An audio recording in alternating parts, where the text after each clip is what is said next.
and welcome to the Dynamic Duel podcast, a weekly show where we review superhero films and debate the superiority between Marvel and DC by comparing their characters in stat-based battle simulations. I'm Marvelous Joe. And I'm his twin brother, Johnny DC. And in this episode, we are going to find out who would win in a fight between Hawk and Dove versus Northstar and Aurora. Now, this is one of the more obscure duels that we've done, but Hawk and Dove are characters that were once members of the Birds of Prey team, which is why we're doing this episode now in conjunction with the Birds of Prey review that we did in our previous episode. Yeah, they've also been a member of the Teen Titans, and you may know them from the Titans TV show that's on DC Universe. Yeah, they're badass in that show. They have really cool costumes. Really cool costumes. If you don't know who Northstar and Aurora are, you're not alone. I have no idea who they are. They are relatively obscure characters, part of a relatively obscure Marvel team called Alpha Flight. Alpha Flight is the premier Canadian superhero team. They're like the Canadian Avengers. And they're comprised mostly of mutants, but they have all sorts of different superheroes in there, including like Sasquatch and Guardian and Snowbird. But Northstar and Aurora are twin characters with the ability of speed and flight. Oh, they're twins. I didn't know that. They kind of reminded me of the Wonder Twins when I was looking at pictures of them. Oh, really? Yeah, but we've already done a duel episode that pit the Wonder Twins against Cloak and Dagger. I thought that was a fun episode, and we pit those groups together because of their more elemental-based abilities. These guys, Hawk and Dove and Northstar and Aurora, have more physical enhancements. Oh, perfect. So that's why we think they're a good match for each other. Nice. So look forward to our speculation of this battle later on in the episode when we'll take stats for each character and run them through a probabilistic model that runs 1,000 simulations of a fight between the characters, and we'll determine who wins. Before that, we're going to break down the news items from the past week, of which there was only one big news item, and that was the big Matt Reeves reveal of Robert Pattinson as Batman. Yeah, that was a nice little surprise teaser video of test footage of the costume that totally was unexpected when it came out, so excited to talk about that.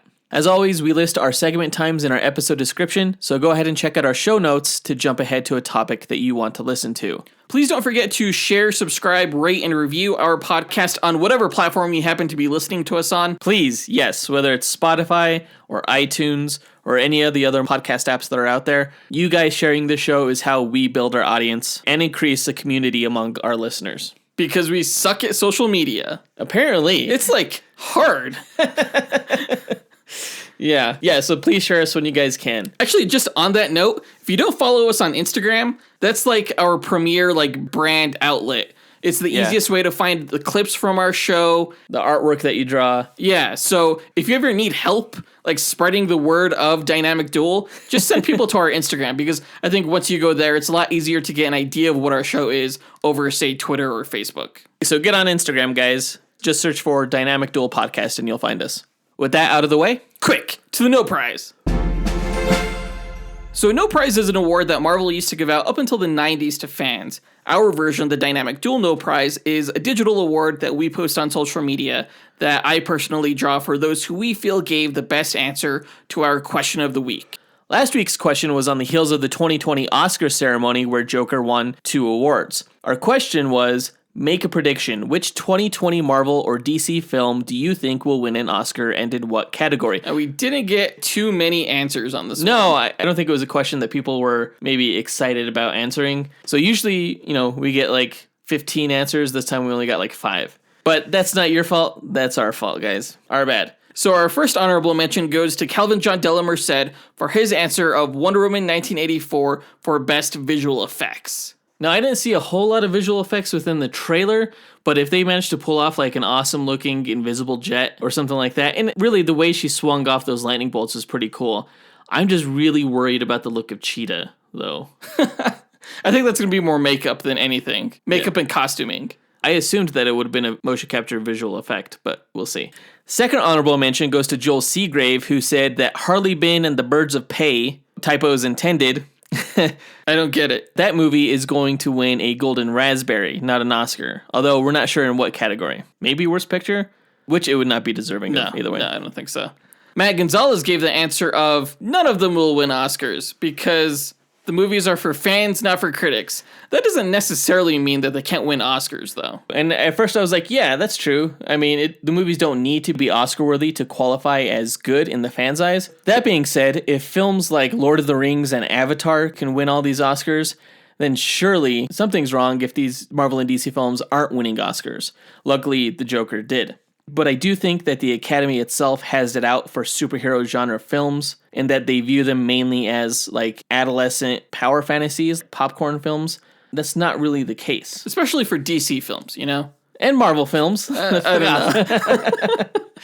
No, I mean, I personally think that these superhero tales are valuable lessons of morality and modern mythology. I think there's a reason that they are so resonant amongst the culture right now. Right. And they don't seem to be going away anytime soon. They do strike a deeper chord with general audiences.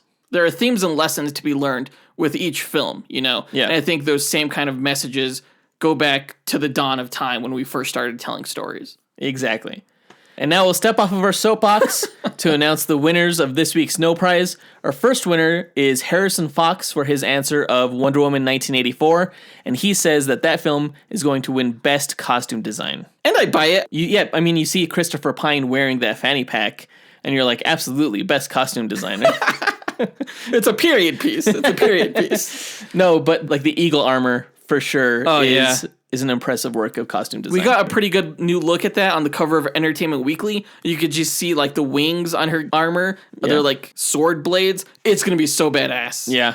The other winner of this week's No Prize is Joshua Smith, who said that the Eternals film is going to win an Oscar for Best Visual Effects. Now, if Avengers Endgame didn't win, I don't know what it'll take to win an Oscar in Best Visual Effects. But yeah, I would like to think that the Eternals will have sufficiently amazing visuals to warrant a Best Visual Effects Oscar. Especially when you're dealing with things like the Celestials and stuff like that. It's got to be amazing.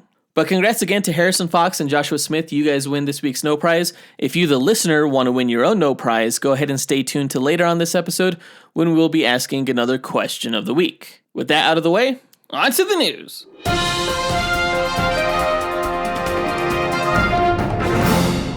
Okay, so last Thursday, out of nowhere, Matt Reeves dropped on Vimeo the screen test of Robert Pattinson as Batman. Now, this is sort of in keeping with a trend that Warner Brothers has been doing recently, where they'll release screen tests like a few days before they start filming outside to give us like an official good look at what's going on before we see like the blurry set photos. Yeah, they did it with the Joker, with Joaquin Phoenix. We saw that. Yeah, that was great. And the sneaky, cheeky, peeky look at Birds of Prey. Yeah, that was not great. But now this one as well. I kind of like this trend that they're doing. Yeah, I don't mind it at all. And this was like a pretty good look. This was almost a minute long, good, hard look at, his chest and, the bottom portion of his cowl. I mean, half of that minute was spent just building the mood with the music. And it totally did. That music by Michael Giacchino was really good. Is he doing the score for this movie? Yeah. Really? Wow. And that actually will be his score, he said on Twitter, for Batman. That's really cool because it's very noir feeling. Yeah. Very dark. I like it. It builds really nicely. Yeah. I think it has the potential to be one of the best Batman scores, which is saying a lot because there are some really good Batman Zimmer, scores. Danny Elfman, those are all great. Yeah, for sure. This definitely has a different tone than any of the previous Batman scores, though. Exactly. But it feels Batman. You're right. It sounds like noir. It sounds dark. It's great. It's less heroic and a little bit more gritty. Yeah. Which is what this movie is shaping up to be, I think. Now, the whole thing is saturated, like, in this red light. Which a lot of people are saying gave them Daredevil vibes, and I could see that. I absolutely see that, because underneath the cowl, Robert Pattinson looks a lot like Wilson Bethel did when he was wearing the Daredevil mask in season 3 of Daredevil. That was such a good season. Yeah, Wilson Bethel was the actor that played Bullseye. The jaw structure is nearly identical. I was actually surprised how much of the jaw we got to see. Like, this is a very different cowl than what we've gotten since, like Tim Burton's Batman. Yeah, because that one covers up a lot more of the sides of the face. Right. Than this one does. You compare this one to Christian Bale's mask, and Christian Bale's mask looks like a tiny little hole for his mouth. This one, goes almost all the way, past his jaw. Well, when you have such a chiseled, bony jaw like Pattinson, you can get away with showing that off. He actually looks less shrimpy in this cowl than he does in real life. There's something about the shape of it that kind of makes him seem formidable. And it really kind of conforms to his face. It almost looks like it's not like a solid headpiece. It's almost like it's a leather fabric. Yeah. I think it harkens back a lot to the Adam West cowl. Yeah, just with the way it fits on the nose. and the exposed stitching. Yeah. I don't know if I'm a fan of that yet, honestly. I think it starkly contrasts with the ultra high-tech feel of the bodysuit. Right. Because, like, the mask seems very low-tech, and yet, like, his shoulder pads and the chest emblem seems very high-tech. Yeah, the shoulder pads. I think that's what really made me notice that, and the bat emblem. You see these rivets and like this plating. Yeah. It reminds me a lot of like the Arkham series. Uh-huh. The emblem itself is pretty unique. I love the wings of it. Now it's missing the bat ears and the bat tail, but I don't hate it. No, I've seen rumors online saying that he put the gun that killed his parents on his chest. Yeah. And I don't buy that for a minute. Like, it doesn't look like a gun. Well, that was something that was introduced fairly recently in Detective Comics number 1000. It was a short story written by Jim Lee, where Batman actually found the gun that killed his parents, and then he fashioned it into a metal plate that he fit behind his logo to like protect his heart and kind of, keep him focused on his mission and like what his passion is, I guess. Oh, is that where that rumor's coming from then? Yes, yeah. I don't think a lot of people know that. Okay, so maybe it's not so far-fetched. No, it was a good idea. I think it was actually a really touching segment from the anthology that was Detective Comics number 1000. But in the comics, of course, he would hide the gun. Like, he wouldn't just expose that out to the world for them to see. Right. I don't think I know exactly enough about guns to distinguish whether or not those are gun pieces. It does look like it has some kind of function to it, though. Like, almost like he could, like, remove it and throw it. No, it just looks like armor. That's like saying the shoulder pads look detachable and functional. That's true. It's just a design. And it's a really cool one. It's a really cool one. Yeah. I like it a lot. I do wish we got to see the ears, because for me, that's going to make or break the cowl. I loved the bat ears on Ben Affleck's costume. How they kind of just went up on the sides and they weren't too long. I hated the ears on the Nolan films Batman. Really? Yeah, because they were like curved from the back of the head and they like arced forward. Oh, I remember you saying that they looked like cat ears. Yeah, to me they do. I want the ears from like the Arkham games. Those are not short, but they're also not like cat ears. I think they're pretty menacing. I do want them to be long, just so it's something new, something contrasting from the previous design. Yeah. As much as I liked that. Do you think that Pattinson is going to get buff enough for this role? No. I don't think he's that kind of Batman. He's not going to be like bodybuilder Batman like Ben Affleck was. I think he's more like ninja Batman, just like he moves fast. He doesn't need to be bulky if he sticks to the shadows and you don't even know where he is. Well, what do you prefer? A big, bulky Batman like Frank Miller's Batman? Or do you prefer like a thinner, speedier Batman, I guess? I want like a Bruce Lee Batman, a guy who's definitely ripped and toned and he has that physicality. I don't need him to be Mr. Universe over here. I actually really like that idea. And if they're going to go really dark with it, having him stick to the shadows and rely on his intelligence just as much as his strength, I think that's a great idea. Yeah, absolutely. Now, I'm kind of surprised we haven't seen like set photos of him in the full costume yet, because in the past, that's why they've been releasing these. Uh-huh. There's some theories online that say that it was to coincide with Valentine's Day, and that's why it had the red hue. That's stupid. Well, they likened the red hue to the image of Batman on the cover of Dark Victory, which was written by Jeff Loeb. And it's been rumored for a long time that this film will borrow heavily from The Long Halloween, which is a prequel to Dark Victory. Now, in The Long Halloween, you had villains coincide with different holidays. We know the Riddler is going to be in this film, so there is speculation right now that we're going to get a green saturated reveal of the Riddler either on St. Patrick's Day or April Fool's Day. I think that may be reading too much into it. I'm highly skeptical on that theory. But would that not be the coolest marketing campaign, like, ever? I mean... And then we would get, like, Catwoman, like, saturated in pink for maybe April Fool's Day. Or Easter. Or Easter, something like that. And then the Penguin. I still don't buy it. I want it to be true. It could be cool if that was the truth. It's more reason to look forward to the holidays. We'll see. But on the news of this reveal, that brings us to our question of the week. Including what we've seen of Robert Pattinson's Batsuit, what is your favorite live-action Batman costume of all time, and why? Post your answer to our Instagram, Twitter, Facebook, or email us at dynamicduelpodcast@gmail.com. We'll pick our favorite answer and draw that person a Dynamic Duel No Prize that we'll post to social media. But that does it for all the news for this episode. Again, there wasn't much news to come out. I'm hoping that in the next week, we'll be able to talk about like a director reveal for the upcoming Doctor Strange sequel or something big like that. In the meantime, let's go ahead and get on with the main event of this episode where we find out who would win in a fight between Hawk and Dove and Northstar and Aurora.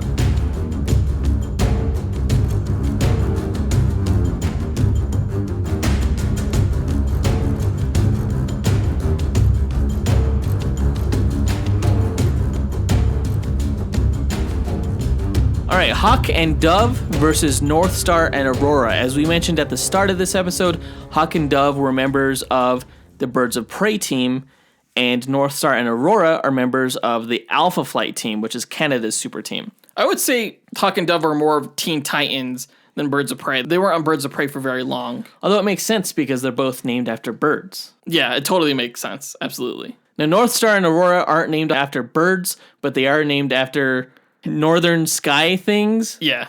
I don't know what the correlation is there. I just thought I would say that. But no, these are a great group of heroes with physical enhancements.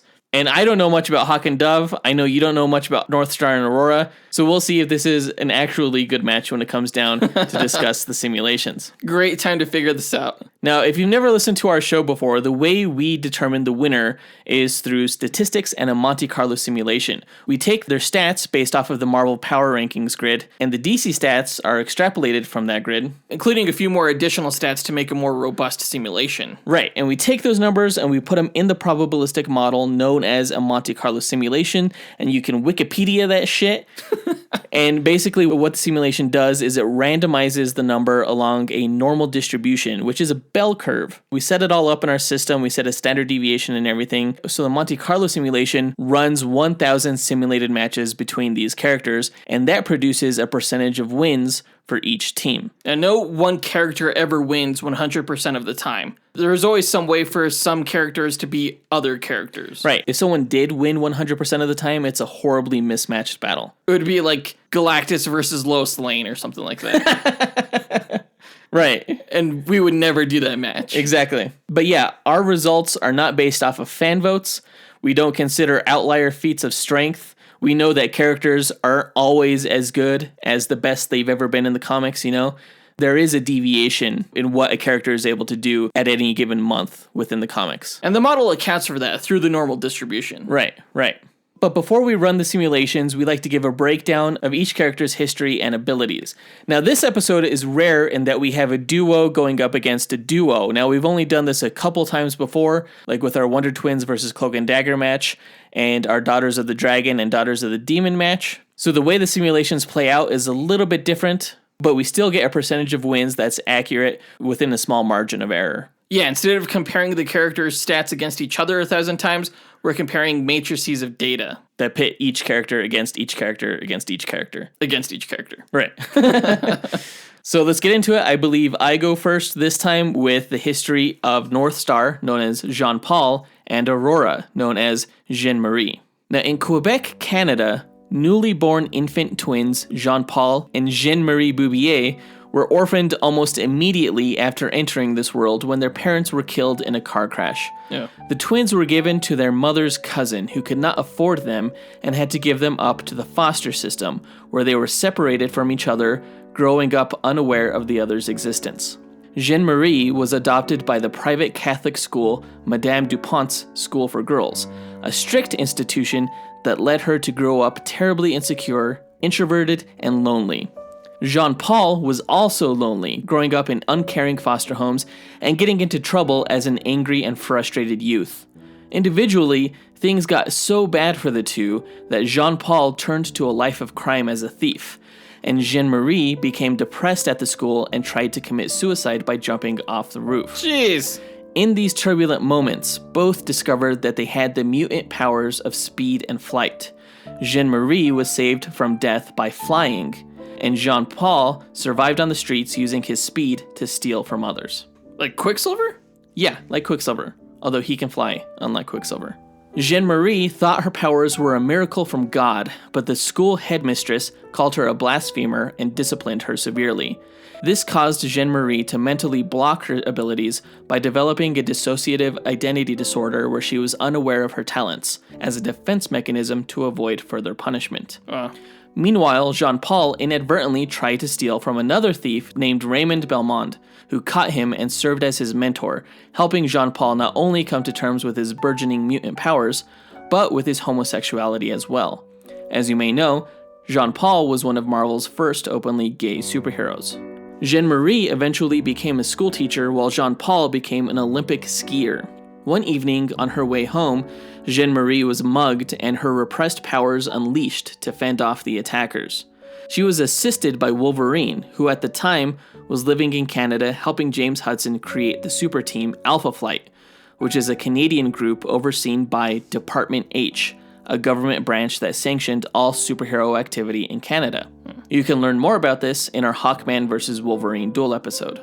Wolverine invited Jeanne-Marie to meet James Hudson, who was looking for recruits for his team. She joined Alpha Flight and was given the codename Aurora. Department H noticed the strong resemblance between her and the athlete Jean-Paul, and Alpha Flight reached out to him as a recruit as well. Jeanne-Marie and Jean-Paul were then reunited for the first time since they were infants, and they learned they were twins. Interestingly enough, they discovered that upon physical contact, they could radiate a blinding white light that they could project offensively, or use to heal themselves. Together, they fought alongside other Alpha Flight members such as Guardian, Snowbird, Sasquatch, Puck, Shaman, and Marina against Canadian threats like Tundra and Ranark the Ravager, and world threats like Loki. The twins had their ups and downs in the relationship, once arguing to the point where Jeanne-Marie had Sasquatch alter her cellular structure so that her powers no longer synchronized with Jean-Paul's. What? However, when Jean-Paul fell deathly sick, she expended the entirety of her powers to save his life. The healed Jean-Paul and now powerless Jeanne-Marie were approached by Loki, who tricked them into believing their powers didn't derive from a mutant heritage, but rather an elvish one. Oh, weird. The twins traveled to Alfheim, the Norse realm of the elves, but Jeanne-Marie was immediately kidnapped by demons and taken to the Asgardian underworld. Loki was eventually forced to transport her out of Hell, and she was teleported to a convent in Quebec, where she became a nun and healed her fractured psyche, unaware that during this time, Jean-Paul learned that he and his sister were not elvish at all, and he was captured by the Dark Elves of Asgard. Jeanne-Marie joined Alpha Flight in the fight to rescue her brother, and in the battle, Jean-Paul transferred some of his light into his sister, reactivating Jeanne-Marie's powers. The two continued crime fighting with Department H and Alpha Flight. However, Jeanne-Marie eventually left the team to join Gamma Flight, which was like Canada's minor league super team. Members of Gamma Flight were heroes in training who would be promoted to Alpha Flight when Canada's Department H deemed them capable enough. Jeanne-Marie provided psychiatric and spiritual counseling to the trainees and to Canada's incarcerated prisoners for rehabilitation. Jean-Paul, meanwhile, stayed and fought alongside Alpha Flight to protect Canada, and in the course of one fight, he discovered a newborn child who was abandoned in a dumpster. He adopted her and named her Joan. However, the baby turned out to be HIV positive and soon died due to complications from AIDS. The incident motivated Jean-Paul to announce via a press conference that he was gay. Jeanne-Marie was later abducted by Weapon X, who experimented on her and refractured her mental state. Jeez. No one knew where she had gone missing, and while searching for his sister, Jean-Paul left Alpha Flight and joined the X-Men. He became a teacher at Xavier's school and helped defend it from an attack by Wolverine when the evil organization Hydra had brainwashed Wolverine into being their personal assassin. Jean-Paul was seemingly stabbed and killed in the fight, but he was actually converted into a super assassin as well. He found his sister on the verge of suicide due to her mental illness, and he brought her in to be a brainwashed assassin alongside him. Together, Jean-Paul and Jeanne-Marie attacked the X-Men school under orders, catching the team by surprise and nearly defeating them before being stopped by Mystique, Iceman, Cable, and Rogue. The twins underwent psychic reconditioning at S.H.I.E.L.D., and though the process was interrupted and only partially successful, they were able to fully purge the brainwashing using each other's healing light powers. The two stayed with the X-Men, fighting against the Skrulls during their secret invasion of Earth, against Norman Osborn's Dark Reign after the superhero Civil War, and alongside the Avengers as they repelled an invasion of Wendigo monsters from the Arctic. Jean-Paul married his boyfriend Kyle Janadu, and he and Jean-Marie started an extreme snow sports brand called Team Northstar. They rejoined Alpha Flight as it transitioned into a more planetary defense team with a new space station headquarters, and later, they both joined the rest of Earth's mutants to help establish the new mutant island nation of Krakoa. And that's their history. Powers-wise, both Northstar and Aurora have the mutant ability to accelerate their atomic motion in any direction. This grants them the ability to fly and run at superhuman speeds, typically around the speed of sound, but they can also travel at Mach 10 without damaging their environment or themselves. They have limited durability to withstand the effects of friction and G-forces they endure, and by varying their rate of atomic motion while in physical contact with each other, they can produce photonic discharges that carry concussive force and are as bright as a lighthouse.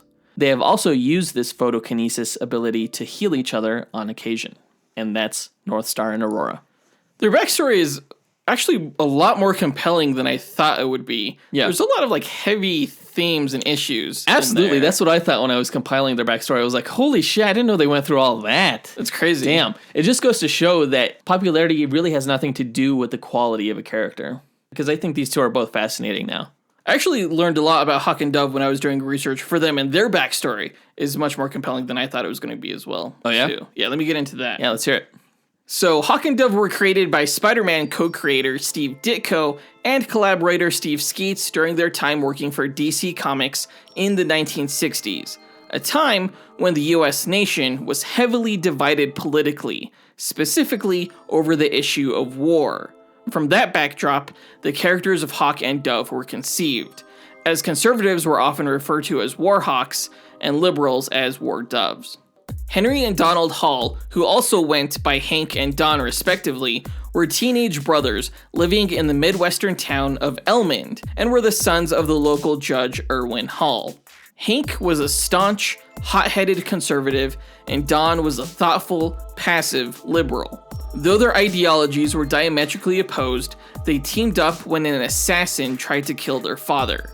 The assassin was unsuccessful, and the brothers tracked the assassin to a criminal hideout. Not wanting to get caught, the two accidentally got locked in a utility closet, where they overheard another plot to assassinate their father within the hour. Desperate to help, yet trapped, they overheard mysterious voices within the closet offering them the power to save their father if Hank spoke aloud the word Hawk and Don spoke the word Dove in times of danger.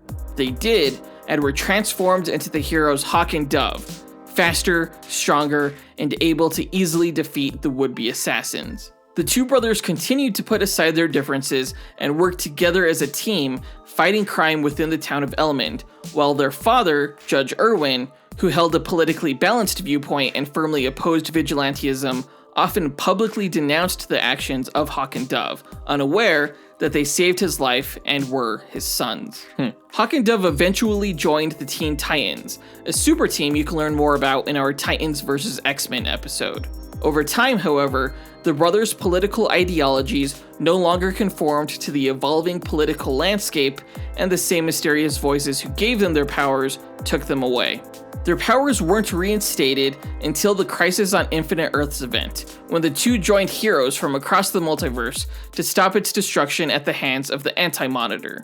Don was killed during the event, however, by one of the Anti-Monitor's shadow demons while he was saving a small child. Though a statue of Dove was erected to commemorate his heroism, Hank struggled to cope with his brother's death. Without the calming, rational influence of Don, Hank became excessively violent, constantly on the verge of killing his enemies while in action. Little did he know, at the moment of Don's death, a new Dove was created through a young woman named Dawn Granger, D-A-W-N. When the original Dove died, Dawn was at an American embassy in London with her mother. Amidst the chaos of the ongoing crisis, terrorists had taken over the embassy while the local police were distracted by the ongoing panic. Like before, Dawn overheard a voice offering her the power to save her mother. Dawn spoke aloud the word Dove and took up the heroic mantle, stopping the terrorists and saving her mother. It wasn't long before Dawn learned of the first Dove's death, and she traveled to take part in his memorial service. While there, she learned Hank was the Hawk counterpart of their duo, and she followed him for a time.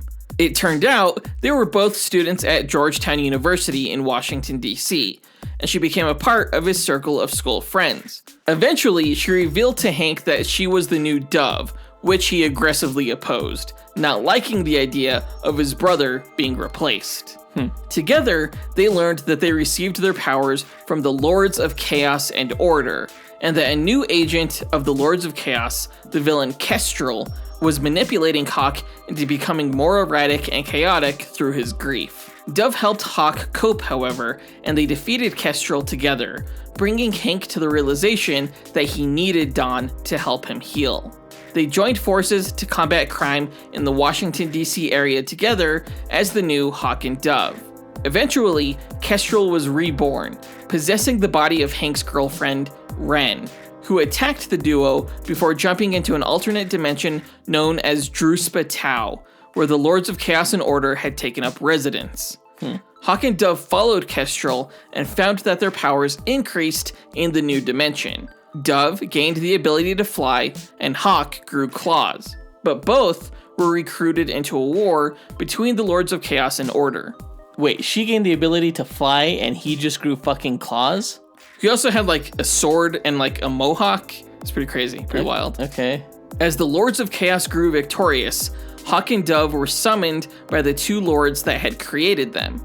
Together, they learned that T'Char, a Lord of Chaos, and Teratea, a Lord of Order, had long ago fallen in love and became outcasts amongst their kind.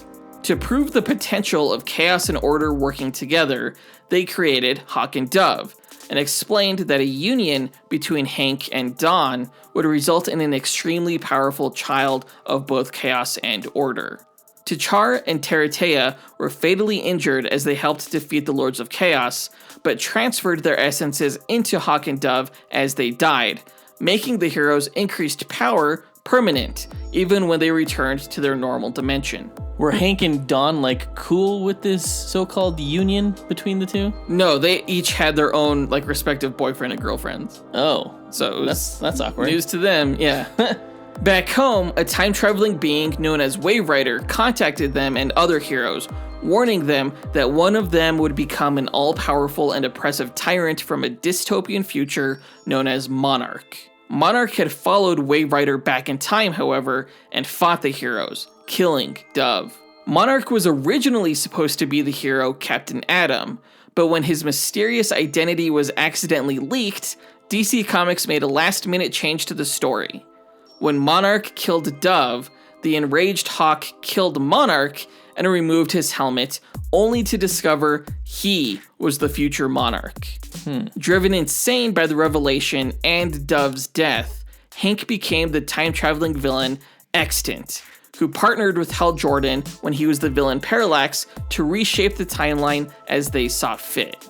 You can learn more about Hal Jordan in our Green Lantern vs. Nova episode.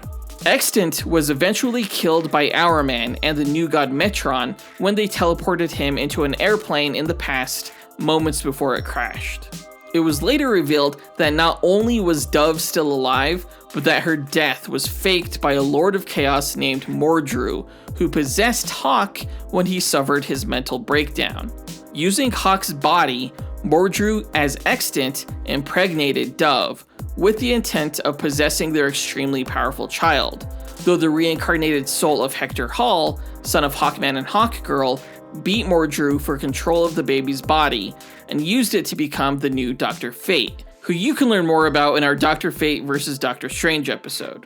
Wait, so the son of Hawkman and Hawkgirl possessed the body of the baby of Hawk and Dove. Yeah, I wouldn't say possessed, I would say reincarnated into that baby. Okay. Dawn took up the mantle of Dove once again, and her estranged, hot-headed sister, Holly Granger, became the new Hawk. They fought alongside the Teen Titans for a time before the Blackest Night event, where the dead heroes came back as evil zombie Black Lanterns. While Dawn Hall was immune to becoming a Black Lantern, Hank was not, and he killed Holly. Dove proved integral to stopping the zombies as she held within her the white light of life. At the conclusion of the event, several heroes, including Hank Hall, were reborn, and Hank took up his mantle of Hawk once again. Hawk and Dove were both recruited as members of the Birds of Prey before the Flashpoint event reset the DC Comics timeline. In the New 52, Hawk and Dove's origins remained mostly intact, except that Donald Hall died at the hands of the villain Mr. Twister while he was a member of the Teen Titans. Hawk and Dove share some superpowers.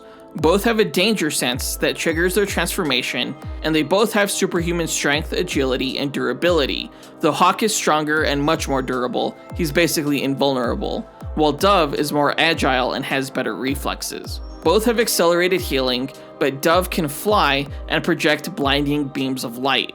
She also has enhanced awareness and senses that allow her to predict how others will react, whereas Hawk's fingertips extend into pointed claws, giving him the damage advantage. How sharp are these press-on nails? They're like talons. They're really sharp. Okay. That's interesting how I didn't know Dove could shoot out flashes of light as well. Do they have concussive force also? They do against certain types of beings, like Black Lanterns and Lords of Chaos. But against others, I've only seen them being used as blinding flashes. She has a very passive power set, and that also comes to her approach to fighting in general. Like, she uses like a lot of judo moves and stuff like that. Good. I like that she's a passive fighter in this. It'll make Northstar and Aurora's job easier, kicking their asses. Oh, you think? You think? Yeah. You don't know. Pretty sure. But before we run the actual numbers on these characters, what Jonathan and I like to do is improvise a kind of speculative battle scenario and how we think one of these 1,000 matches will actually play out beat for beat.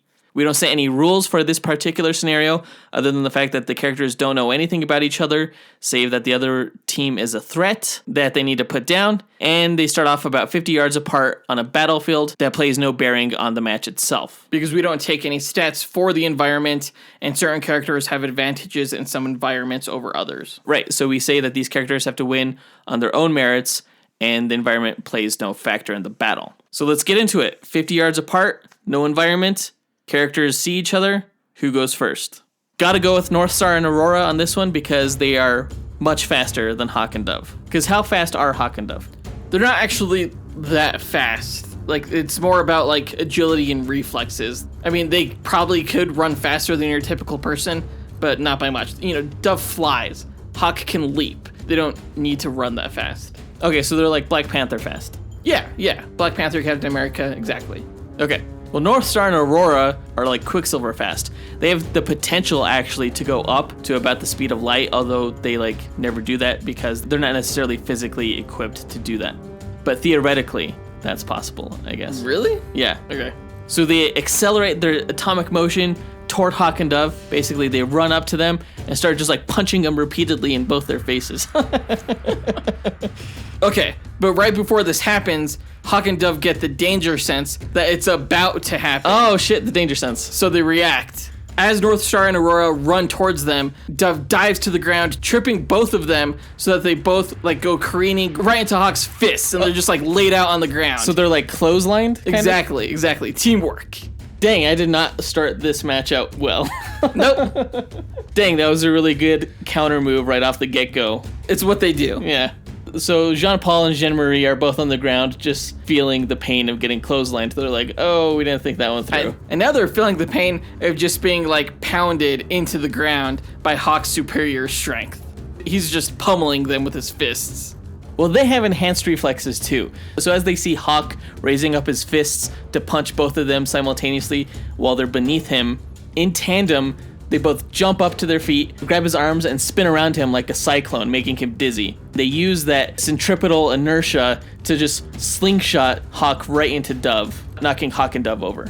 Okay, but Dove is actually like aware enough so that when Hawk is flying towards her, she kind of like limbos and he goes sailing right past her. Oh, so like now, the Matrix? Exactly. So now she's back on her feet and she emits a blinding light, blinding Northstar and Aurora. Okay, so they're like, my eyes. And, you know, in their confusion, they reach out toward each other and grab each other's hands and emit a light that's like 1,000 times more blinding than what than what Dove just did. Okay. So now Dove's like, I mean, sort of. Hawk and Dove both wear like goggles. Okay, but are they polarized? I have no idea. I think they're magic. Okay, like magic sunglasses? Exactly. Yeah. Have you read anywhere that these goggles protect them from blinding lights? No, I haven't. You're just assuming. I mean, yeah. But it would make sense they provide some protection. Regardless, right when Dove emitted her light, she was already flying towards Hawk, so she was facing away from them. She flew over towards Hawk and lifted him up off the ground, so she's flying with him. Meanwhile, the act of Northstar and Aurora holding hands healed their own eyesight. So they're not like blinded anymore by Dove's strobe. Okay. But they're still holding hands, and they see Dove lift Hank up into the air flying, and they start shooting their concussive light blasts at Dove in the air. Oh, geez. And they totally hit Hawk, because Hawk can't fly. He's just dead weight to Dove. They knock him out of her grasp, and he falls down to the ground. Okay, but I mean, like, he leaps pretty high like the Hulk often, so he has no problem, like, landing safely. He lands on his head onto the ground, snapping his neck. No, he doesn't. He has good reflexes, too. He lands on his feet. Okay, so he lands on his feet, but Northstar and Aurora are still shooting blasts at him. Like, Aurora is shooting blasts at Dove, and Northstar is shooting blasts at Hawk, forcing Hawk and Dove to play up their agility in constantly evading these energy blasts. Okay, well, Dove will probably have an easier time of evading than Hawk would. That said, Hawk is almost invulnerable, so I don't think this will phase him too much. He's gonna slowly but surely make his way towards the twins. Now, eventually, Dove makes her way to Hawk, and she stands behind him, and he kind of acts like a shield for her, tanking these photonic blasts, okay? All right. So Hawk reaches behind him, grabs Dove, and then hurls her over his head at Northstar and Aurora, and Dove delivers like an expert flying kick right towards Northstar and Aurora's held hands, separating the two. Oh, okay, so they can't use their energy blasts anymore. No. So Hawk just fastball special Dove? Exactly. Well, that was a mistake on your behalf, my friend, because now Dove is in close quarters to these super speedsters, and they're quick enough to react before Dove even has time to land from her flying kick. Okay.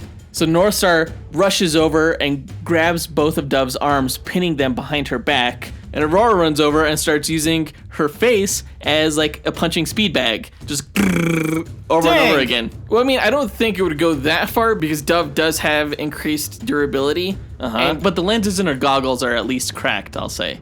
Okay. So as the twins are pummeling Dove, that gives Hawk enough time to reach them, and he just slashes Northstar's back. So now he's like bleeding, and he lets go of Dove. Ow, okay, yeah, Northstar felt that, but the twins react right away, seeing that he has claws, so they speedily grab Hawk's outstretched arm and shove it right into Dove's abdomen.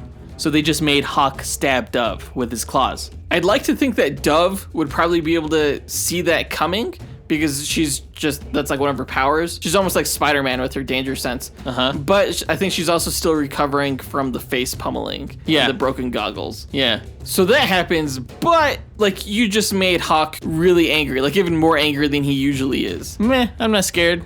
Well, you should be, because Hawk takes his other arm that Northstar and Aurora aren't holding, grabs Aurora's arm, and breaks it. Oh shit. That makes them let go of his other hand, which he uses to grab Northstar by the face with his claws and just slam the back of his head into the ground.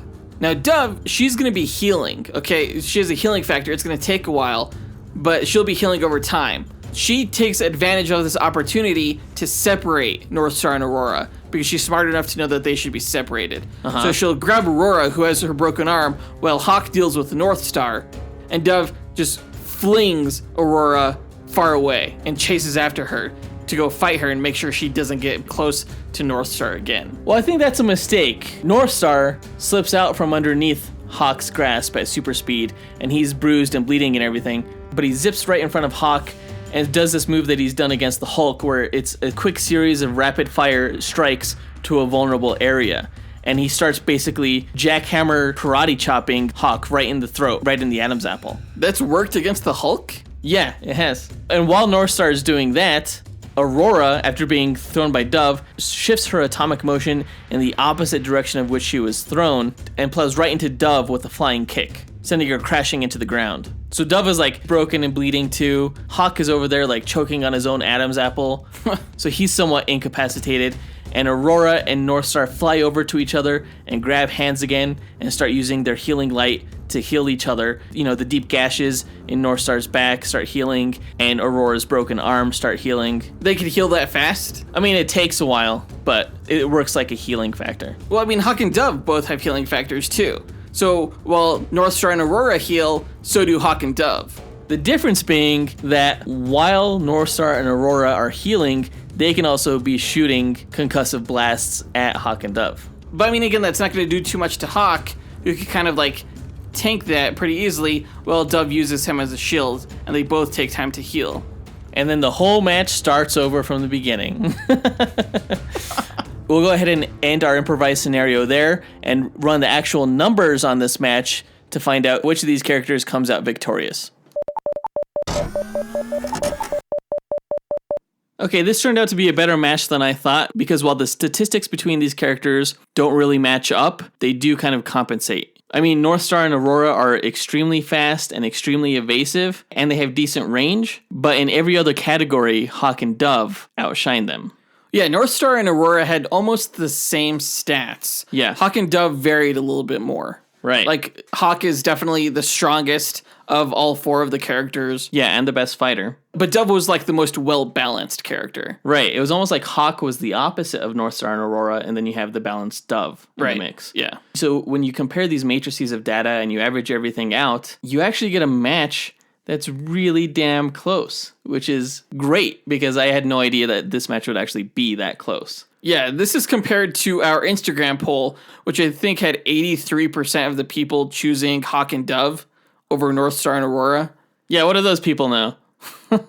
I mean, I'd like to think that our listeners put quite a bit of thought into their poll choice, and it's not just a popularity vote. Do you think Hawk and Dove are more popular than Northstar and Aurora? Oh, absolutely. Have Northstar and Aurora ever been on a TV show? Not to my knowledge, no. Not a live action appearance, at least. Well, let's see how close our Instagram followers are. We ran 1,000 simulations between the team of Northstar and Aurora and the team of Hawk and Dove. And the winners are Hawk and Dove. Yes! But fucking barely. Really? Literally, they won 4 more battles than What? Northstar and Aurora. This was a coin match. They won 502 matches out of 1,000. Holy Northstar cow. and Aurora won 498. This is by far one of the closest matches that we've ever done. It is absolutely a coin toss. And you can't bitch anymore that you always lose these coin toss matches because DC actually won this one. Nice. This is definitely the closest, like, 2-on-2 match we've ever had. And that's actually surprising for these characters. One of the closest matches in general that we've ever had. That's crazy. But yeah, you're right. For these characters with vastly different power sets, you wouldn't think that it would necessarily be this close. But it was, statistically. Damn, do we know how to pick them? I guess so. Let's pat ourselves on the back for that one.